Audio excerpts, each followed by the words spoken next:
Hi everyone, delighted on this episode to be talking with, and I should say it's Words, Images, and Worlds. I always say welcome to Words, Images, and Worlds, but if you've listened to the episodes leading up to this one, you probably know that. So just going to throw that out there. But delighted on this episode to be talking with comics creator Ray Alma and his friend Steve Rogers in the background.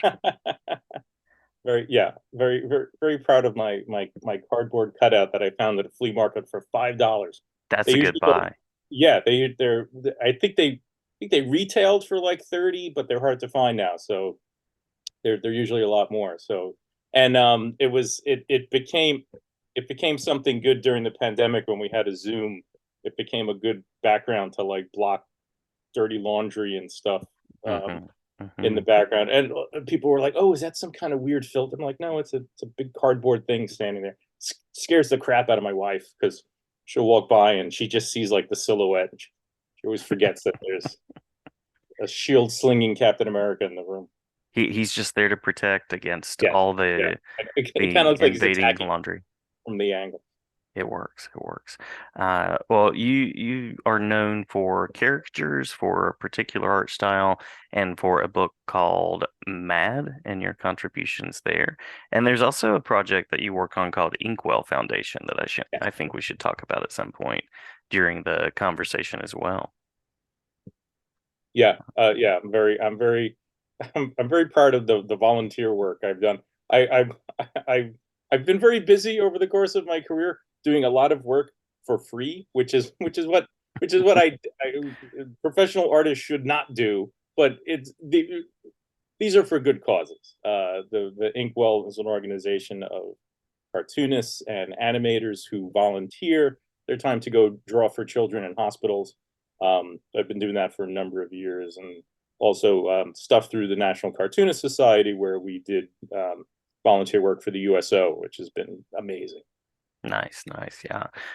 You are not the first person to bring up the National Cartoonist Society either. That seems to be a great organization to be connected with. Yeah. One of the it and it has a fascinating history that's related to the USO. So do you know like what the origin is of I the don't. idea? So Mm-mm. the quick Reader's Digest version of it is that during World War II, the USO put together entertainment for troops. So they would send actors and etc. overseas to entertain the soldiers, but they also sent famous cartoonists to go and draw for troops. And this was the first time that many of these cartoonists actually got to socialize together. Everybody worked separately, alone, and there was no organization for them to come together. So they were put together as a result of the USO and traveling together to go overseas to go draw for the troops. And when it was over and they came back, they were like, "Yeah, that was great. I mean, the war, not so great, but Mm. us getting to hang out together was really awesome." So that's kind of what spurred them into forming the National Cartoonists. Wow, I did not know that there was that history to it. That's amazing. Yeah. Well, as far as your cartooning, as far as your approach, what connected you to this world initially? To just cartooning in general. Hmm. Was so in terms of influences, or what was a decision making moment that led me to become a cartoonist. Well, we can take either, but I'm really interested in that decision moment, that moment that kind of was the It, step. so for me, yeah, for it was a very weird specific moment. A lot of other cartoonists I know knew early on that's what I was the only thing they wanted to do. That's what they were going to do. For Hmm. me, it was like I always drew. I always loved drawing. I got encouraged to draw in school, but it never occurred to me that that was going to be a career path because I I come from a long line of plumbers. And I just my when I finally made the decision to go to art school and be a cartoonist, my mother gave me a great piece of advice that always cracked me up. Where she said, "Are you sure you want to do this? You don't want to like maybe learn plumbing as something to fall back on.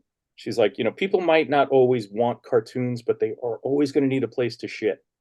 It just was like, it's a good point, Ma. So, and actually years later, when in 2009 I won an award from the NCS, it's back. I don't think you could see it in frame for the best magazine illustration. So in my acceptance speech for the award, I told that story, and I mentioned I was gonna hang the award over my toilet bowl, Nice, nice. and I did for a while in my old apartment. I had it hanging over the toilet, in honor of my mother. But for me, the moment of decision to become cartooning was in high school. I just always assumed that, coming from this blue collar middle class background, that you just had to have regular jobs, and I Mhm. didn't know what I was going to do. So I think my senior year, maybe junior year, I'm not sure. We had a career guidance class in the high school. Um, Back in the 80s, everything's analog. We were filling out things on paper. So they gave us a test to take, to fill out, to help figure out what your career should be. Mhm. Mhm. So I take the test and I answer it the way I think you should answer these questions. You know, Getting up early in the morning, punching a clock, answering to a boss. Yeah, yeah, yeah. So they compute everything, and mine comes back agricultural engineer, which is like a farmer. Uh-huh. Uh-huh. And I went back to the teacher and I said, "This is I don't even garden. Like, this is totally not what I." So she said, "Did you answer honestly?" And I'm like, "No, not really." She's like, "Do it again and just be totally honest." So I redid it, and I don't remember exactly but I think it was, no, I don't want to get up early. I don't want to work 9 to 5. I don't want to answer to a boss. And there must have been some other questions that asked about whatever your particular interests are. So they redid it, and out came Cartoonist. And Nice, I was nice. kind Yeah. of amazed that that was even an option. It was like this big box of careers that had little folders, and like everyone else in my high school was getting, accountant and lawyer, and that's what I think they ended up doing. But they had a folder for cartoonists, and you could take it out, you could read it, and it explains what you need to do. And they showed the example of Charles Schultz was like, and you could make this amount of money, Charles Schultz, money with, all his merchandising deals. He made a lot of money. I was like, Uh-huh. whoa, okay, you can make a lot of money as I'm going to be a cartoonist. So that was the moment where I was like, I should be a cartoonist. And then I had a really good art teacher in my high school, Lenny Antonori, and he had connections with the School of Visual Arts. And he was like, "I think if you want to be a cartoonist, you should go to the School of Visual Arts, which was originally founded as a school for cartoonists. And you could major, but I think it might still be the only place where you could major in cartooning." So I ended up going to SVA as a cartooning major. Nice, nice. Love it. Yeah. I was going to ask about the connection to humor, but based on your mom's advice, it sounds like this was a kind of a family trait already, something that was part of the ecosystem you were in. Yeah, yeah, and I give her I give her a lot of crap because she's been like a she's it's we've had a difficult relationship over the years.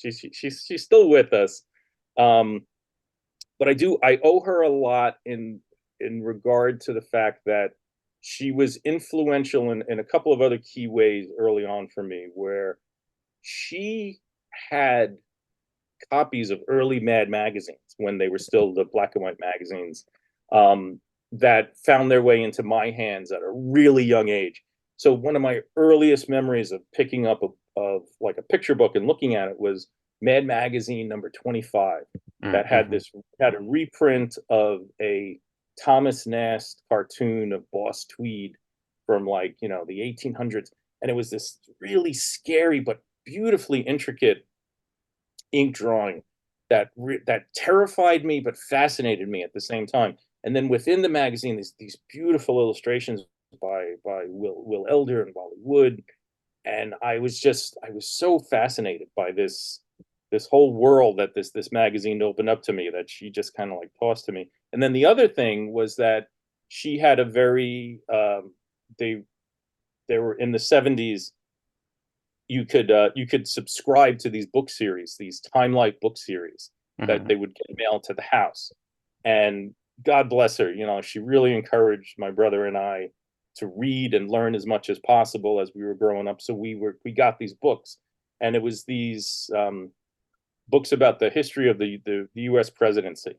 So it would be like a new book that would just cover each presidency, and they would be many of them uh, illustrated with cartoons from Puck magazine and Judge magazine. Hmm. So Hmm. these early late 19th century color caricature cartoons of politicians. I don't know who these guys were. I don't know what the issues were, but they were just these wonderfully rendered cartoons that I just so appreciated. And I didn't at the time, I didn't know, but now I know, like people like Joseph Klepper, Victor Gilman, I think Thomas Nast, um, was just like, unconsciously it was seeping in as I got to read all this stuff. So Yeah. so Yeah. thank you, Mom. That's right. That's right.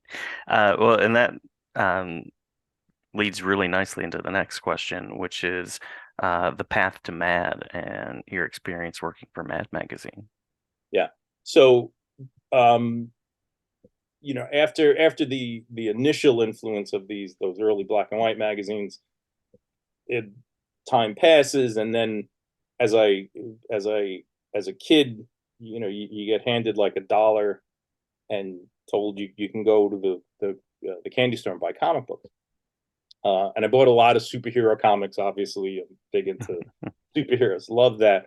But then, finding like my first issue of like the contemporary Mad magazine for that time, and that stood out for me too. So I think that my very first one was the Poseidon Adventure, uh, Mm-hmm.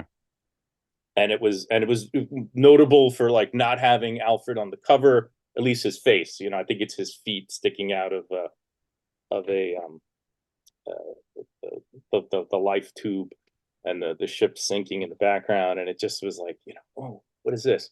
And then finding Mad in the '70s was just, so now it's like in addition to the guys that became familiar with the original Mad, now it's more Drucker, Angelo Torres, Jack Davis, Al Jaffe, and that stuff was just, it was such a huge influence for the way I drew and my sense of humor. So I loved it so much.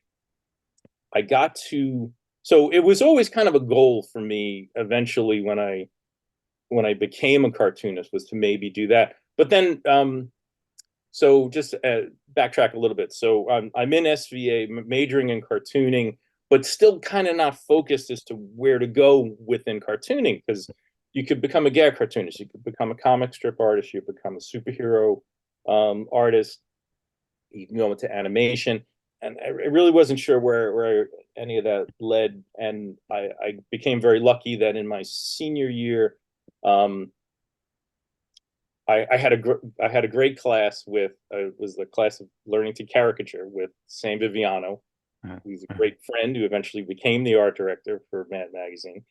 But through his class, he would have us do like illustration assignments, humorous illustration.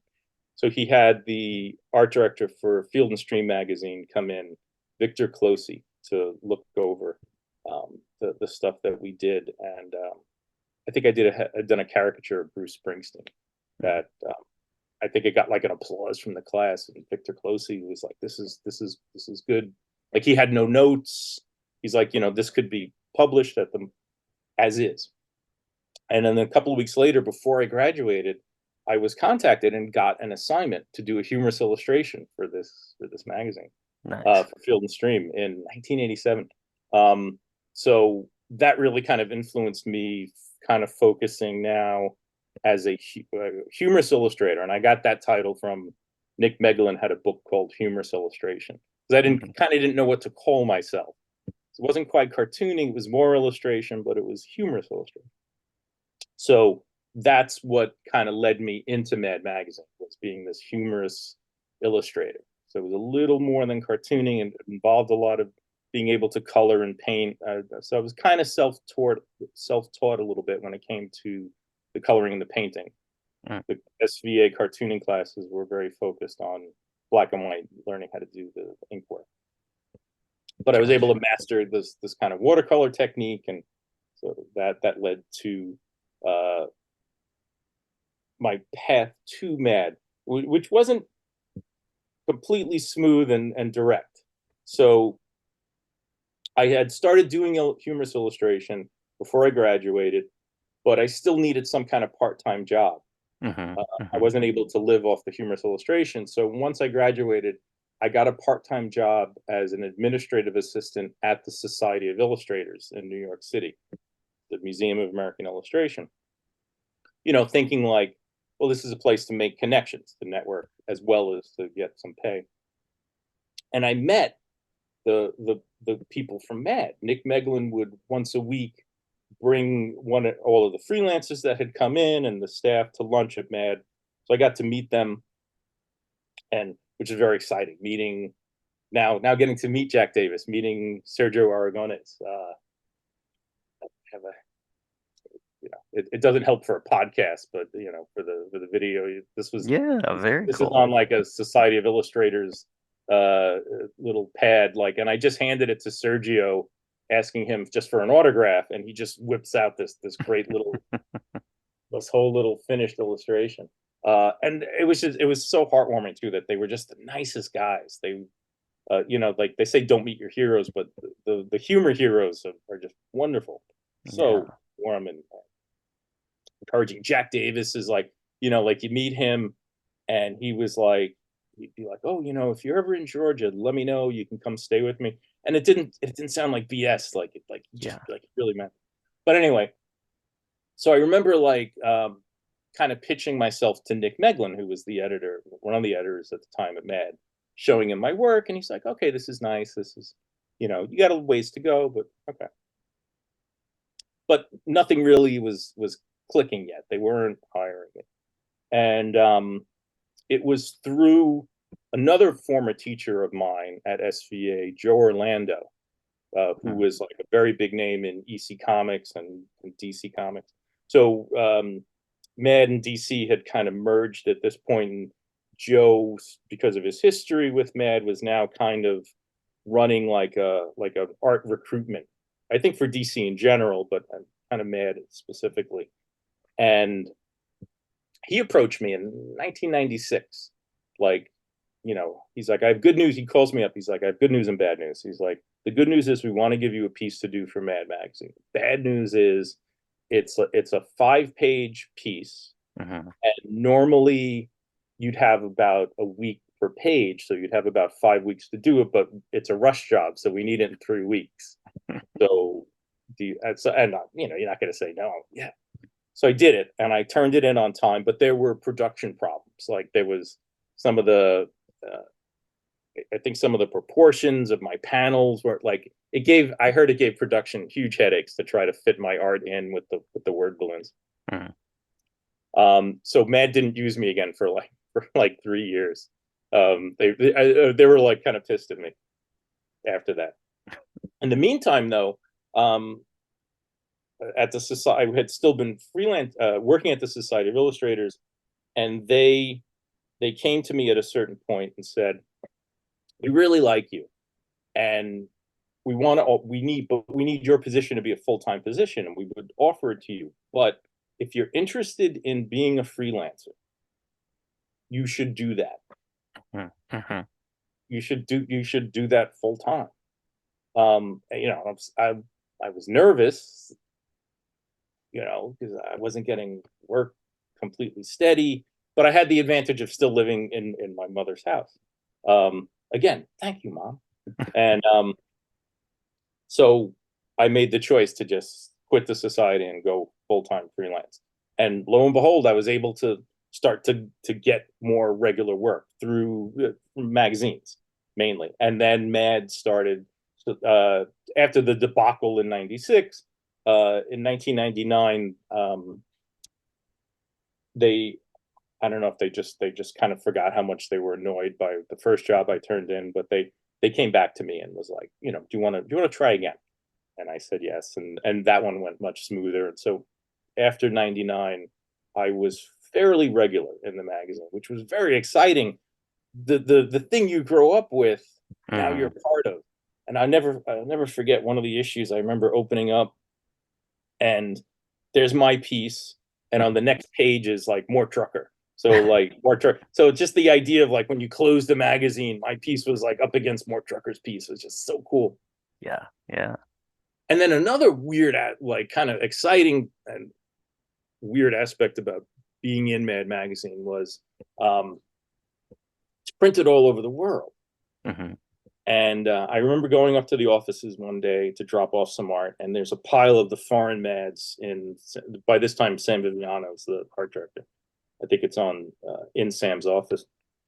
So I pick up a German Mad, and I start flipping through it, and there's my art in German, and it was like I had added like little. They used to call it chicken fat. Was all of like the background art gags. Uh-huh. So I would add a lot of chicken fat too, because that's what I grew up with. So it would be like a word on somebody's shirt, and now it's translated into German, and to see like German words coming out of the characters I drew just blew my mind.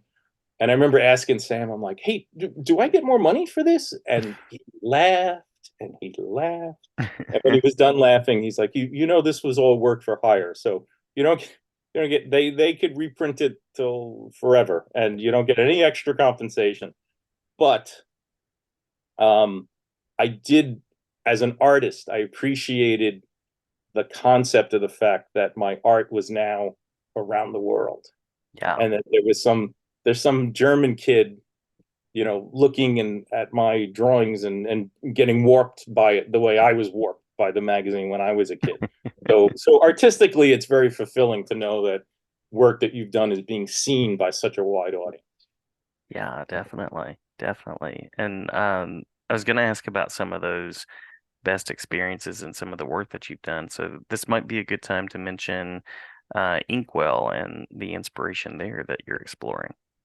Yeah, yeah. So that was okay. So, but I have to kind of like career wise to kind of explain what happened was um, things were going great with Mad Magazine, and I'm getting magazine illustration work. But as print started to die, the Hmm. work started to dry up. Hmm. So it became harder and harder to make a living as an illustrator, at least for magazine illustrations. There were just fewer and fewer magazines. The ones that were around weren't necessarily using humor illustration, much less any kind of illustration. So around 2005, I realized I gotta do something else if I want to continue working as an artist. So I had these sequential art classes when I was a student at SVA with Will Eisner, who kind of created the medium of sequential Yeah. art. Yeah. And I so I had that knowledge of how to sequentially tell a story. Um, I was doing that a little bit in Mad. I had done a couple of movie TV parodies where it was similar. It was kind of a comic book format, but it wasn't so sequential like a comic book. It's more like keyframe kind of things. But I did still have that knowledge of how to pretty well sequentially tell a story. So I felt I was able to apply that knowledge to storyboarding for animation. And I Hmm. had found there was a studio here in New York City called Animation Collective that needed a storyboard artist to work on a particular project. And I whipped up some samples and showed it to them, and they were impressed. And so they hired me on this temporary basis to become a storyboard artist. So I was able to bring that sequential art knowledge, and they were impressed. There was a level of acting that I was able to put into the characters Hmm. um, that that they didn't normally see in storyboarding, and all of that I got from Will. Like Will was so influential in being in explaining about how to use visual body language of characters to help tell these particular stories, because it could be there's a lot in storyboarding that is very much just layout. You have a character here, you have I mean, use a couple of I have multiple toys around that I could use as an example. So, you can have characters, and you could figure out how they're going to relate to each other in a particular setup, like an over the shoulder shot, looking at another character. But it's very static. You have these characters that are just standing there very statically. Mhm. Um, but if you now give them if you hunch their shoulders a little bit and put them in a slightly more dynamic pose as they're interacting, that just it brings the scene to life, and it gives it so much more. So that's what I was able to bring to the storyboarding that I started to do that they like. Nice, nice. And I think it was only going to be like a 2-month project. And at the end, they said to me, we like you, and and I was, and just FYI, so I'm storyboarding on paper, like traditionally, like drawing on paper, and they would have to scan my boards and bring them into, at the time the program was called Flash, now it's Adobe Animate, Hmm. where they're Hmm. doing the animation. And they said, we like you, we want to offer you more work, but we want you to storyboard in the program, because that'll make it easier for us. I said, but I don't know how to use the program. And they said, we'll teach you, which was great, because I had never worked digitally before. So that was my first leap into working digitally. And so I got to learn on the job, and it led to more work. And I eventually became full-time at the studio.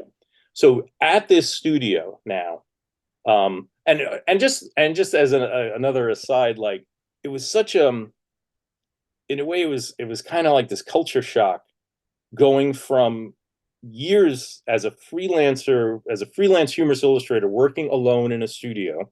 Hmm. The only thing I could talk to was my cats.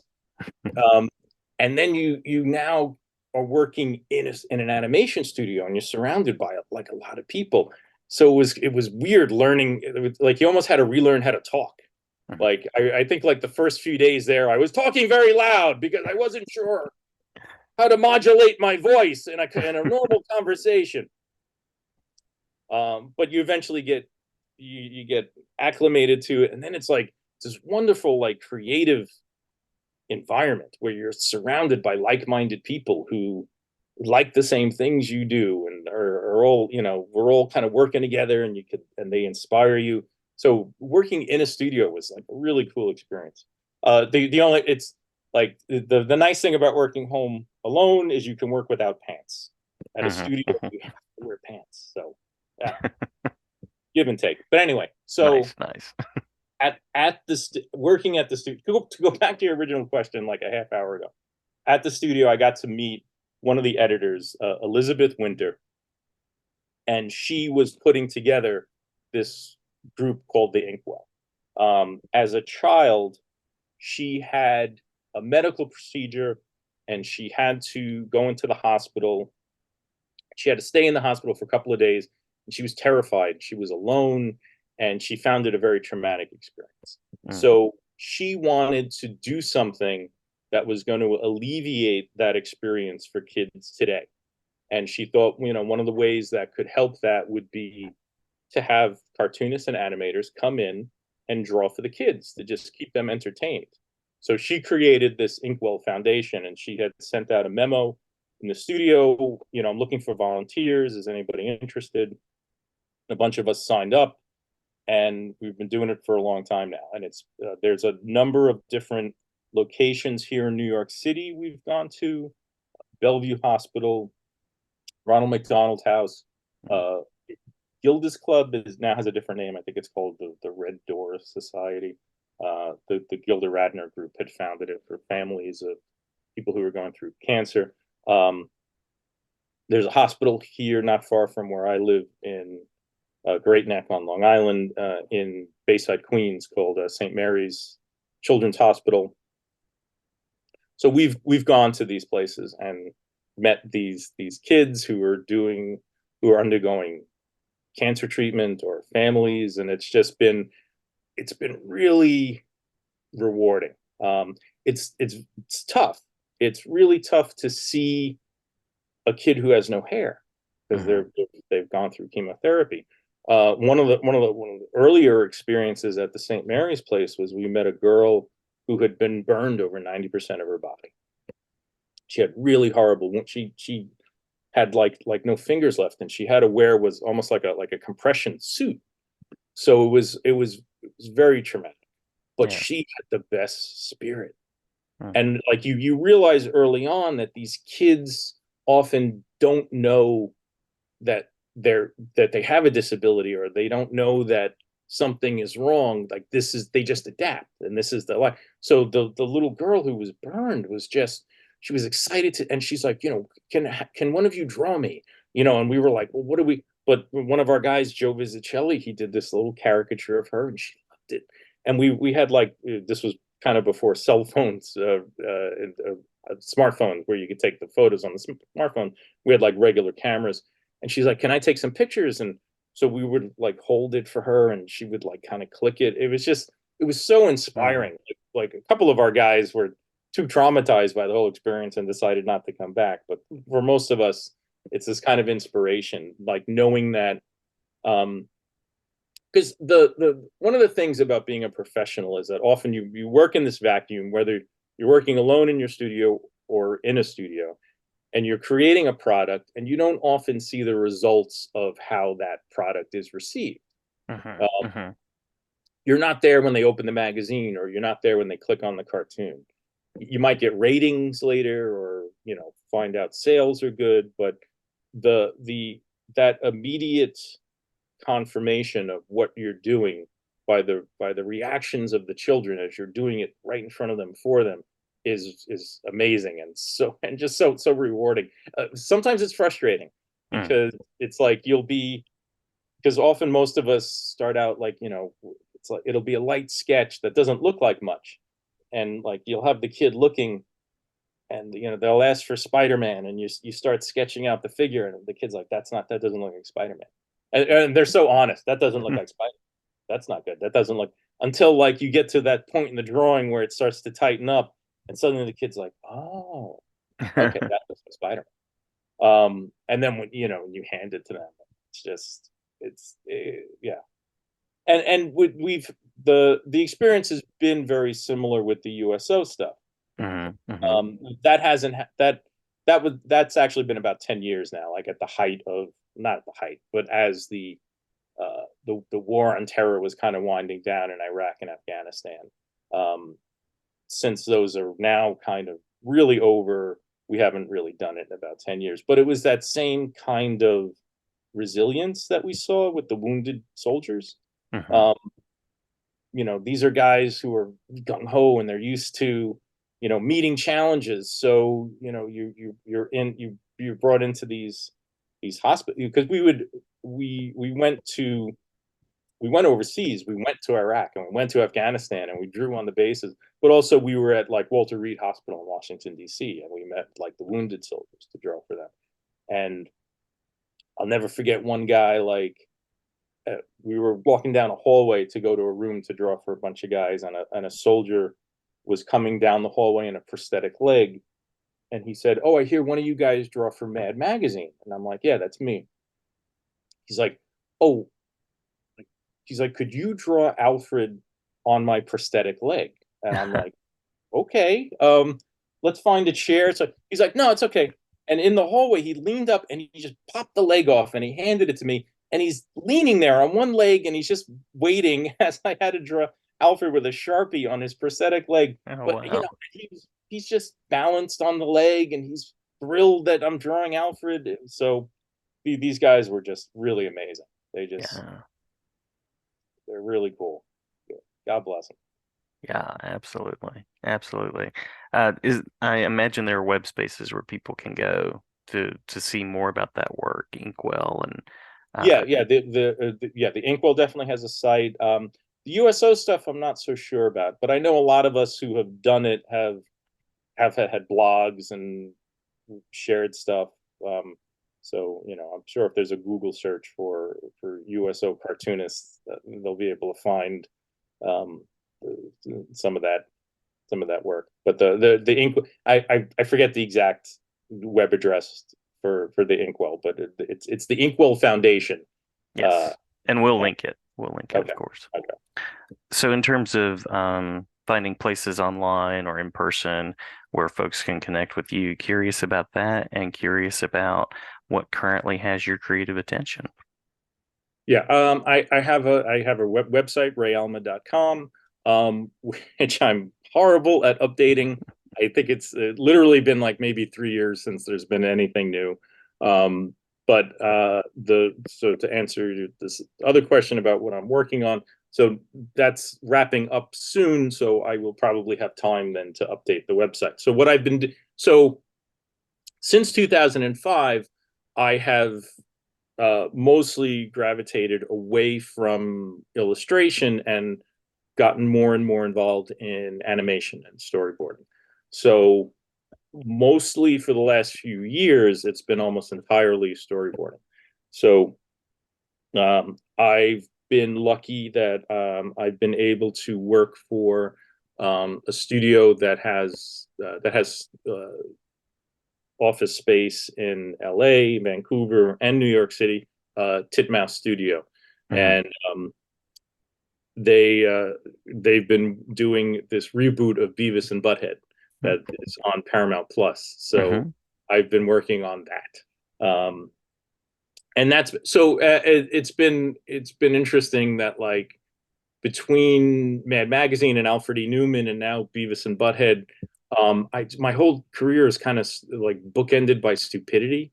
It's just like the stupidest characters, but they've been really wonderful. Like I wasn't a huge fan of Beavis and Butthead when they first aired in the '90s, because I didn't quite like.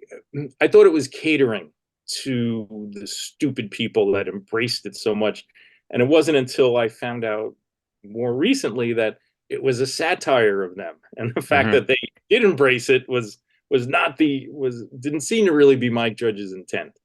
Um, because it's like because I loved a lot of other Mike Judge's other stuff, Idiocracy and King of the Hill, Hmm.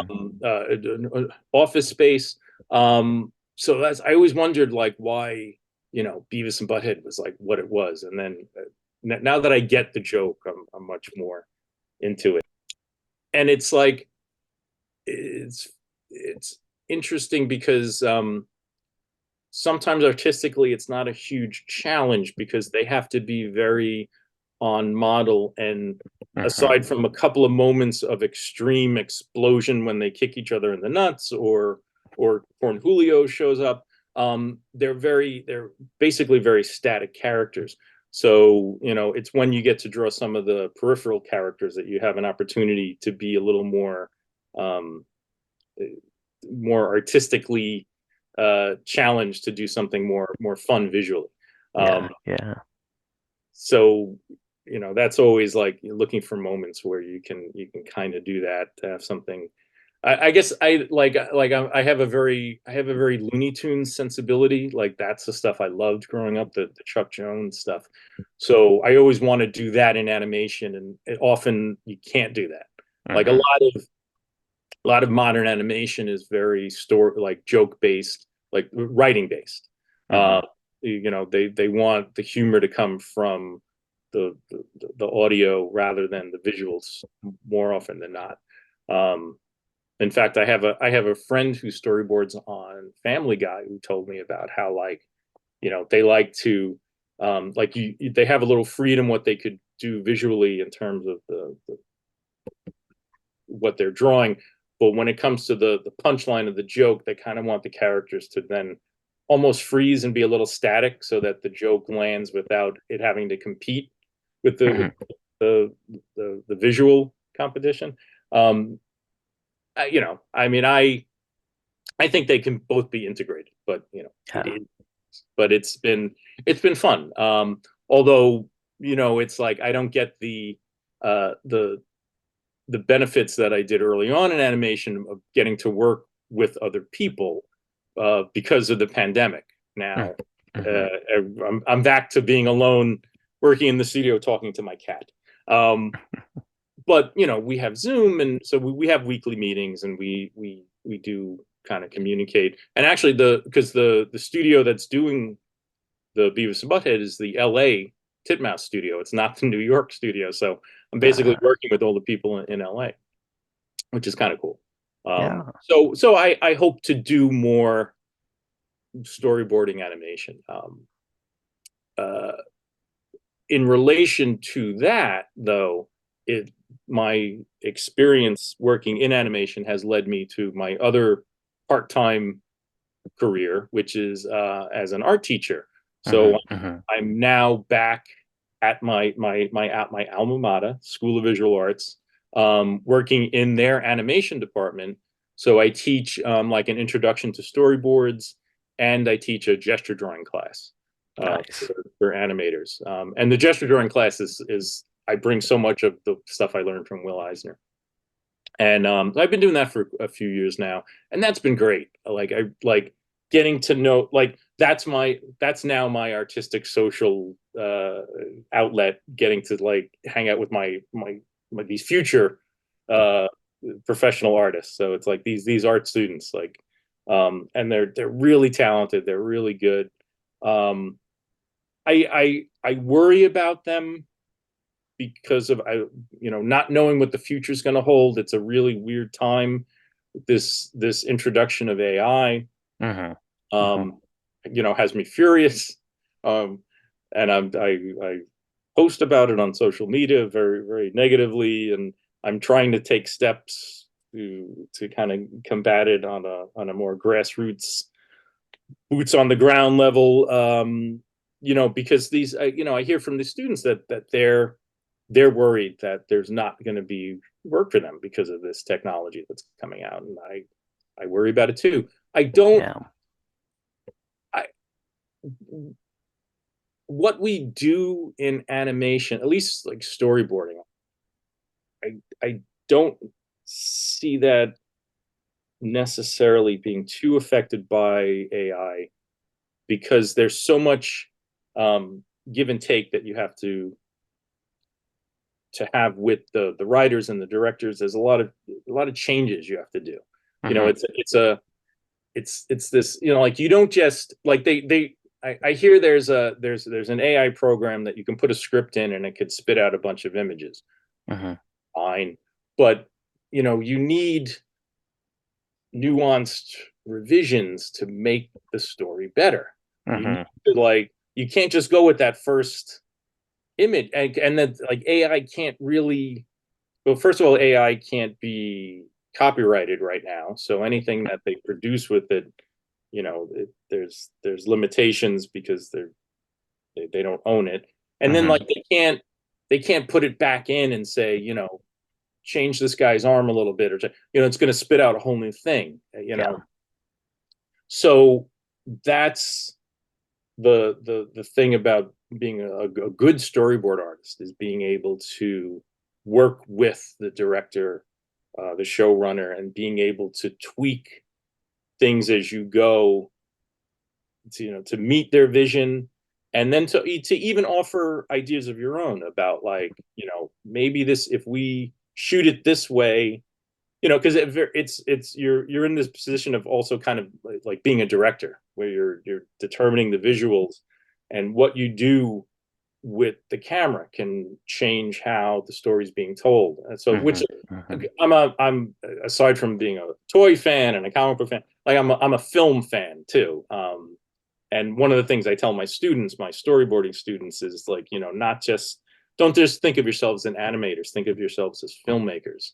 Um, if you're a good filmmaker, you'll end up being a good animator. So knowing this knowledge of cinema just really can enhance what animation can do. So that knowledge, that experience, is something I don't think AI can really take from us. Yeah. Yeah. Agreed. I appreciate what artists bring to the page and the story.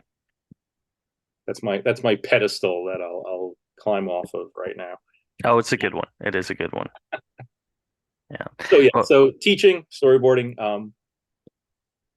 and who knows what else. Like, that's been one of the interesting that's what's been like a great thing about. I feel like what I do is that like I kind of never know what's next, Hmm. and having the ability to adapt has been great. I went to school as a cartoonist. I became an illustrator, and now I'm in animation, and it's just, and I teach. So who knows? Like, so being adaptable is good, and that's one of the things that annoys me about like the people who promote AI is, or they'll be derisively say, well, you should adapt to this, but there's no, like, they don't understand that this isn't something like just going from drawing on paper to drawing on a Cintiq where you can adapt to. This is Hmm. something that's meant to replace artists. There's no adapting. It's a replacement. It needs to be resisted. So, but anyway, what I look forward to the future. I hope there's more interesting artistic challenges ahead. Yeah, yeah. Well, I appreciate the work you do, and appreciate the time. I also appreciate the uh, memorabilia once more. How many action figures would you say that you have? Somewhere around how many? It's got to be over 1,000, honestly, Nice. because there's some of the ones that are, you have these smaller ones. These are like 7 inches. Um, they you could, or 6 inch ones, you could fit a lot more in. But there's another room that has like the 12-inch Hmm. Hmm. ones. And like I said, there's a lot in the man cave that I still keep at in my mother's basement, because that was it, like, before the pandemic, that was my studio. Was I had the advantage of, my mother still lives there, so I set up my art studio in her basement so I could be there and keep an eye on her since she's disabled. And I had all this room where I can just put all tons of toys. But then during the when the pandemic began, I didn't want to expose my mother to me Hmm. so much. So we had another room here in my apartment, and I was able to turn this into my studio. So I got toys all over the place. So I have thousands. Yeah, it's, so one of and just to relate another quick little story, was that when we did the USO trips, um, I brought a toy with me. So, because I grew up with GI Joe, the 12-inch GI Joe. That's like, it was something that, it was my favorite toy as a kid, and that's what kind of I started collecting as I became an adult. So I had one that I brought with me on these trips. There's like Flat Stanley. Uh-huh. Uh-huh. It was like a thing where you would send this drawing and take pictures in different places. So I almost did like a Flat Stanley kind of thing with this GI Joe, where I would take pictures of the GI Joe on top of a tank and all these different places. And so I carried it with me all the time. And I remember, when the soldiers would get a kick out of it, and sometimes they'd pose with the GI Joe. So we were leaving one place, and one of the soldiers was like, "Hey, don't forget your doll." And I was kind of joking. I'm like, "It's not a doll, it's an action figure, man." That became this thing where like people would be like, "Hey, where's your doll?" And it's not a doll, it's an action figure. Um, and then at the end of one of the trips, we were with some, pilots, and you know how like they have, call signs like Uh-huh. Maverick and Goose. So the pilots were giving the cartoonists call signs, jokey call signs that were going to be our nicknames. And so they looked at me with the GI Joe, and so I got the call sign Dollface, Ah, yeah. Yeah. which at first I was like, what? And then I was like, man, that kind of trip. So I ended up embracing it. So, amongst the other USO cartoonists, I'm known as Dollface. There are much worse names, I'm Oh sure. yeah, yeah, yeah, yeah. Yeah, in many ways I lucked out. Yeah, yeah. Well, Ray, thank you so much for the time. Did we miss anything that you want to make sure to share for listeners before we close out? Uh No, nothing. Just when Beavis and Butthead airs on the first couple of seasons have aired on Paramount Plus. Go Mhm. watch it. You're going to be hard pressed to see my name in the credits because they play the credits really fast, and it's where they shrink the. I hate when they do that stuff because there's Yeah, so many talented people. Not just myself, but there's so many other people that work really hard, like the background artists and the designers. Like I'm now that when you get involved in this, and when you see when the show, like any show or movie, just like shrinks the credits, and it's just like screw you, man. Like yeah. people. So yeah, so we're watch Beavis and Butthead on Paramount Plus. I think it's already getting good ratings, and don't share AI images. That is also right. Yeah. Well, But thank you again. thank you, Jason. Thank you for asking me. This has been a pleasure. Yeah, great to talk with you as well, and glad to talk anytime. And many thanks. Great. Thank you.